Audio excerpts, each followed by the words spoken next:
Welcome back to the podcast, Bribe, Swindle, or Steal. I'm Alexandra Rogge, and today I'm talking to Ian Urbina about his latest project, which is really pretty astonishing. Ian has been with the New York Times for over 20 years. He's a Pulitzer Prize-winning investigative reporter whose work has been nominated for an Emmy. His initial Outlaw Ocean reporting took him across 14 countries and 5 oceans. And his latest project, in partnership with NBC News, reads like an international action, adventure, murder mystery. It begins with an investigation into ghost boats, boats drifting at sea with the emaciated bodies of North Korean fishermen that eventually wash up on the shores of Japan. Over 5 years, 500 of these small vessels have been discovered. The financial crime aspect of the story includes illegal fishing and sanctions violations, but there's a whole lot more going on, and Ian is an excellent storyteller, so I'll turn this over to him. Ian, thanks so much for joining me. Thank you for having me. How did this story first come to your attention? The oceans are vast, and though I know you're a real expert in this field, this is a pretty specific story in a very small region of the world. Yeah, so this was sort of a convergence of two mysteries that I was hearing about from separate parties. There were academics on the one side who were talking about the fact that the squid stock globally, the amount of squid at sea around the world, was going up. And that was largely because of overfishing of the types of fish that eat squid. And that was meaning that there was more squid to procreate. But in this one patch on the planet, namely the East Sea or the Sea of Japan, which is between Japan and the Korean Peninsula, there was a precipitous decline in squid, and to the tune of 70, 80%. And that was a real mystery. The second mystery was coming from a different sort of community, which was law enforcement community. And they were somewhat mystified by the hundreds of dead bodies of North Korean fishermen specifically that were washing up on Japanese shores. And the going theory there was that Kim Jong-un in North Korea was applying a lot of pressure on his fishing industry, especially after sanctions were imposed on North Korea. There was a desire to bring in greater catches. And so these fishermen were taking greater risks, going out further at sea, spending longer time at sea. Engines were dying, they're running out of fuel, they're getting stranded out in the middle of the East Sea, which is a really rough body of water, and they were starving, dying, and the current would push them to Japan. But there were questions about that theory, and so these two mysteries kind of converged in this one body of water. And that's why I started talking with a satellite firm about, is there any way to get eyes or get some sort of sense of what's going on in those waters and really figure out, is there a presence there of fishing vessels that are invisible to us? And if so, whose are they and what are they up to and how might they explain one or both of these mysteries? What did you do next? You have the declining squid stocks, these ghost boats, and you flew out there, you got a crew together. I'm really just trying to set the scene for the reporting, and then we'll actually find out what you uncovered when you got there. First, it was the mysteries, right? And figuring out what the best theories were and testing those theories. And then the real challenge was figuring out, well, we need to be able to see what's happening on this water, but we know anecdotally and from local news reports that there are a lot of vessels on the water that don't have their transponders on. So these are invisible, sort of dark fleet vessels. How could we possibly lay eyes on them? And that's where this organization, Global Fishing Watch, came into play and really did some ingenious sort of cross-checking of different types of satellite data. On the one hand, there was VEERS, which is this certain type of satellite that is able to spot bright lights at night from space. And that was especially useful because squid boats use bright bulbs and typically fish at night, and the bright lights attract the squid to the surface. And so these boats should appear via this one satellite type, and cross-referencing that satellite type with 3 other types of satellite types that pick up different sorts of transmissions. One type picks up radio transmissions that are sort of cast off by various types of machinery. And that would allow Global Fishing Watch to pinpoint this vessel, this dot on the map is the same one that a week ago left this port, because it has a signature, a radio signature. So we could then figure out where these boats were coming from, even if we didn't know much more about them. Global Fishing Watch used this constellation of different satellites to create a sort of informational map of the space, which ultimately revealed the largest fleet of illegal fishing vessels ever discovered, to the tune of nearly 800 vessels in 2019, all of them Chinese, all of them squid vessels, and all of them in pretty bold violation of the UN sanctions that prohibit any foreign ships from fishing in North Korean waters. Sanctions, by the way, that the UN Security Council, of which China is a member, unanimously signed.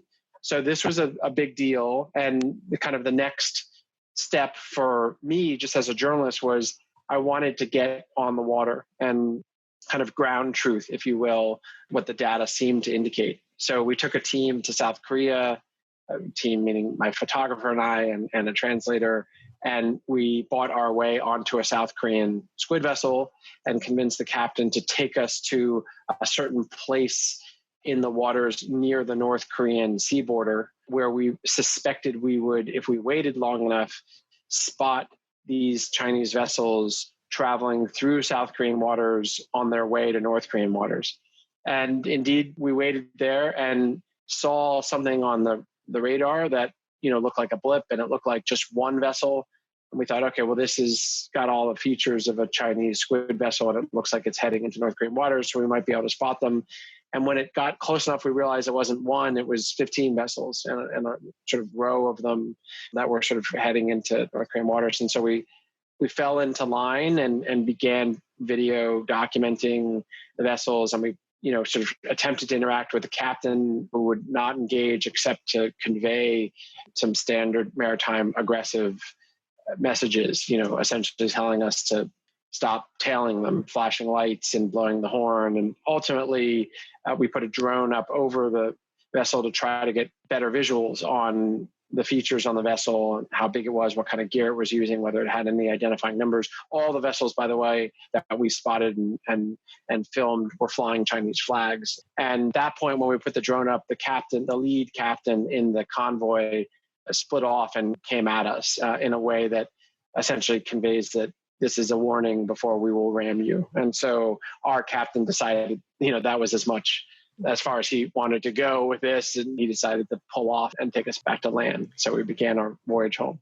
That was a little more excitement than the captain had imagined. Did he understand what it was you wanted to do, or I guess why you wanted to do it when he let you aboard?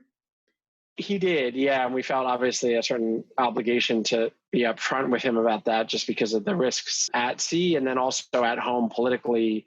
The North and South Korean relations are always tense, and he could get this ship captain who didn't want his name or his ship identified in the press, but he was willing to take us out. And that's largely because South Koreans are, especially squid captains, are the ones who are suffering the most by the presence of this massive illegal flotilla, that is combing these waters in an unsustainable and illegal fashion. So he had sort of personal self-interest in wanting to help us find these guys.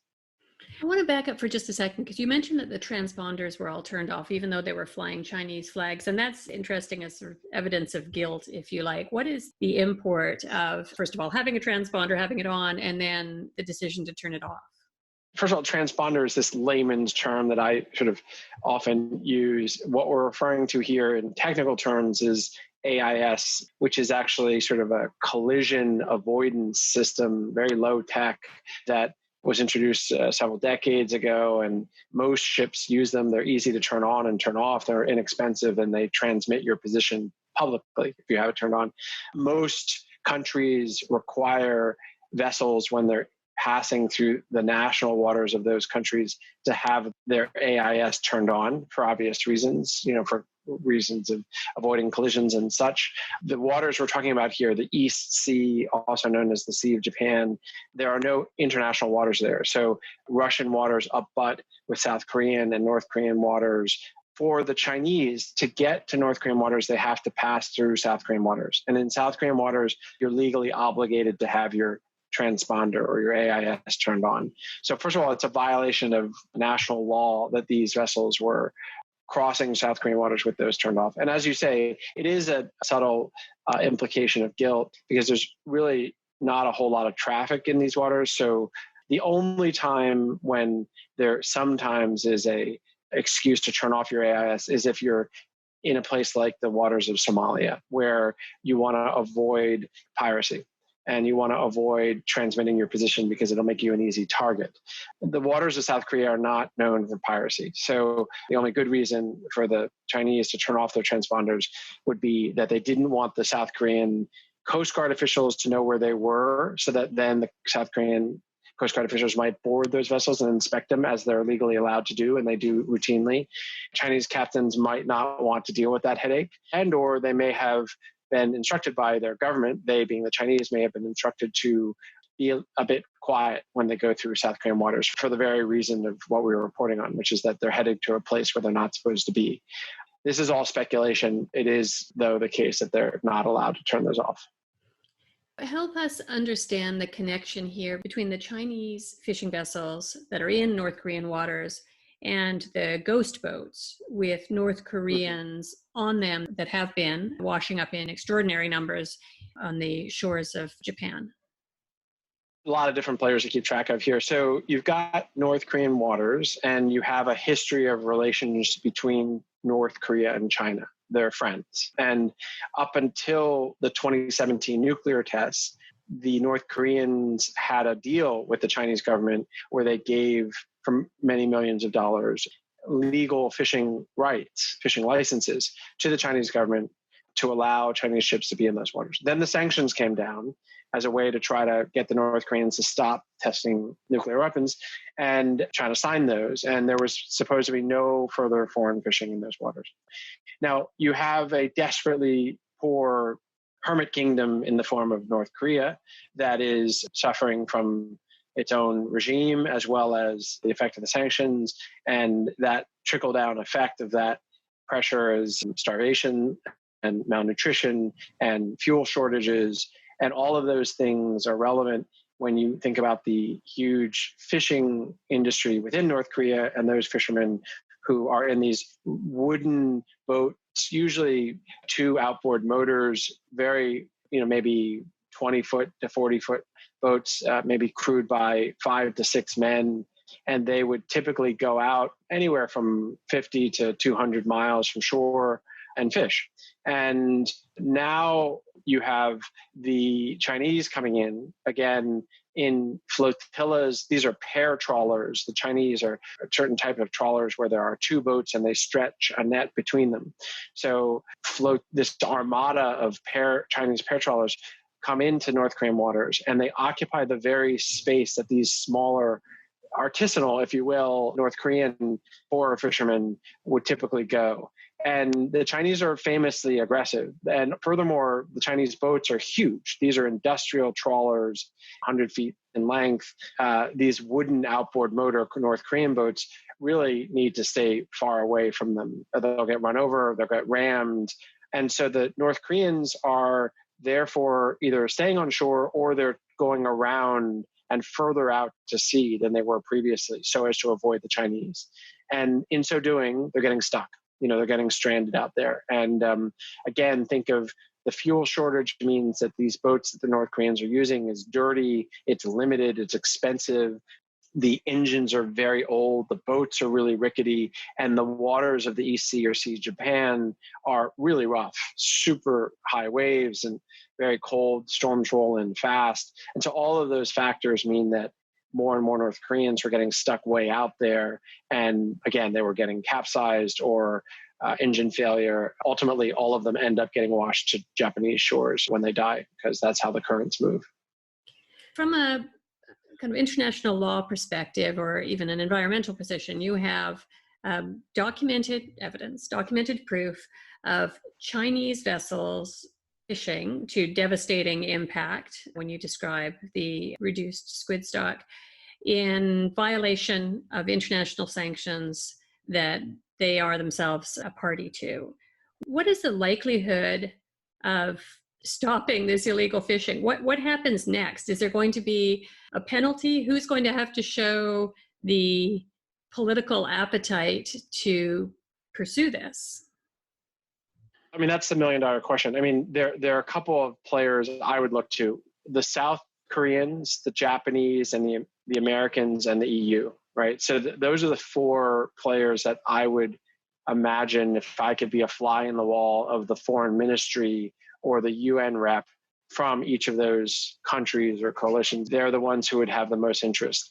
The EU would be interested because of the ethical and international law issues, not to mention concerns about calamari ending up in their markets that are tainted by these sorts of violations. They'd furthermore just be interested from the perspective of what good are UN sanctions if they're not enforced, right? If various signatories are breaking them.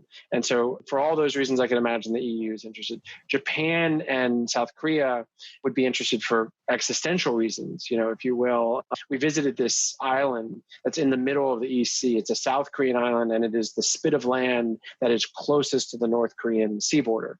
It's right out there in the middle of nowhere. And it's an island that is 95% squid fishermen. And we took a boat out there to it and talked with the mayor, governor, if you will, of the island, and squid fishermen. And they were clamoring to talk about the presence of the Chinese. And whereas there was a certain hesitance on mainland South Korea to talk about this because it's such a thorny topic, the Chinese and the North Koreans, on this island, they were pleading for me to tell the story.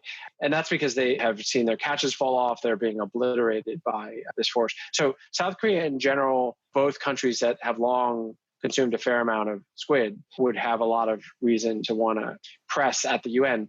And what's interesting is that this pressure had already been coming. And there's a report that comes out every 3 months or 6 months that is sort of a status update on sanctions. It's just sort of a standard UN mechanism. And these sanctions in particular had its most recent report. And in there were 2 line items, 2 little sections that were anonymously submitted evidence by member countries of the UN. If I had to guess, I would say Japan and South Korea.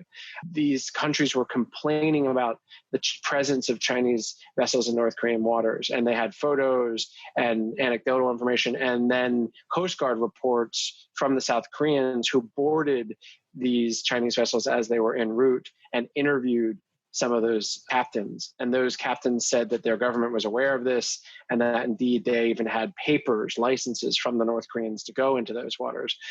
These 2 anonymous countries have complained already a month before this story came out to the UN. For all those reasons, I think the story will give cover to the very players who have been aware and suffering from these violations. You're always very modest, Ian, about the work that you do, but there's real risk in chasing stories like this. Stories you've covered in the past have captured ship captains throwing people overboard rather than be caught with them on their vessel. How do you stay safe in a story like this?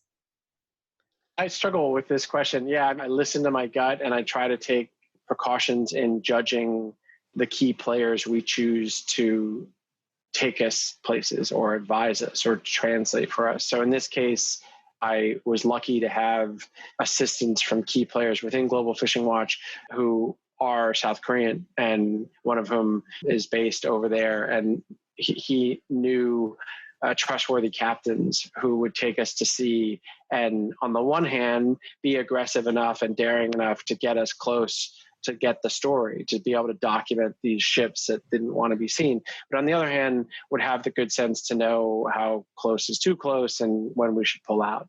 And in a funny way, it's really judgment calls about your people, because they're the ones that are probably going to make the most consequential life or death decisions, because it's all happening too fast for me to interpret in a foreign language, in a foreign setting. What's funny is on this trip, the squid ship we took was a little bit more dangerous than it should have been and then we had planned, because at the 11th hour, right when we were supposed to leave, the crew that was going to work the ship for us said that they were too nervous to go. It was too dangerous and they didn't want to go. And so they stood down. And so the captain said, look, I've got my first mate and me, and we can take the ship out, but we'll need help from you guys running the ship The ship is a mess from our last. Normally, the new crew cleans up the old crew's mess. So there was all the half decaying squid from the last tour, and the ship was really a mess. And this was an old ship. The conditions on the ship were just awful. And we were at sea for a while, and the ship actually broke down while we were en route, and the engine died on us again because they didn't have the crew, keeping the engine up and running and all the men in their relevant positions. There was just this 2 guys running around and us taking orders. So those are not the best situations. Those are when the danger gets higher. And again, it was less the Chinese that I was worried about. It was more the climate and the seaworthiness of the ship and whether we'd make it back. You don't make it sound like glamorous work, I have to say, but I'm here in Vancouver where Greenpeace was founded. This is a big part of the Canadian ethos, is protecting fisheries and the environment. So we're cheering on your work. You have, I think, some follow-on stories coming from this. Can you give us any insight into what we should expect next? The first sort of wave of stories that ran with the CBC and NBC News and all these places was really focused on the discovery of the world's largest illegal fleet. How do we find them, and why does it matter? And what makes them illegal, and what should people do? The next round of stories, and that fleet happens to be Chinese, all of it, all 900 vessels. So the next round of stories is really kind of attempting to take a more global view at the Chinese fleet globally. And how did it get so big? Why did it get so big? What is the role of subsidies? What are the sort of food security and international law and political stability repercussions of the current Chinese maritime expansion?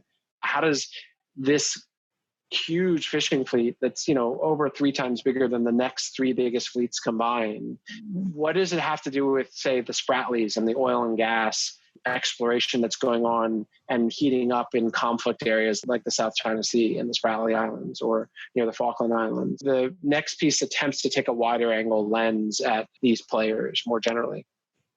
Well, we look forward to that. We're going to link to the story, which has a great stretch of video on it, and also to your website, and maybe we can check in again after some of these follow-on stories come out. That'd be great. Thank you so much for having me. As always, thanks.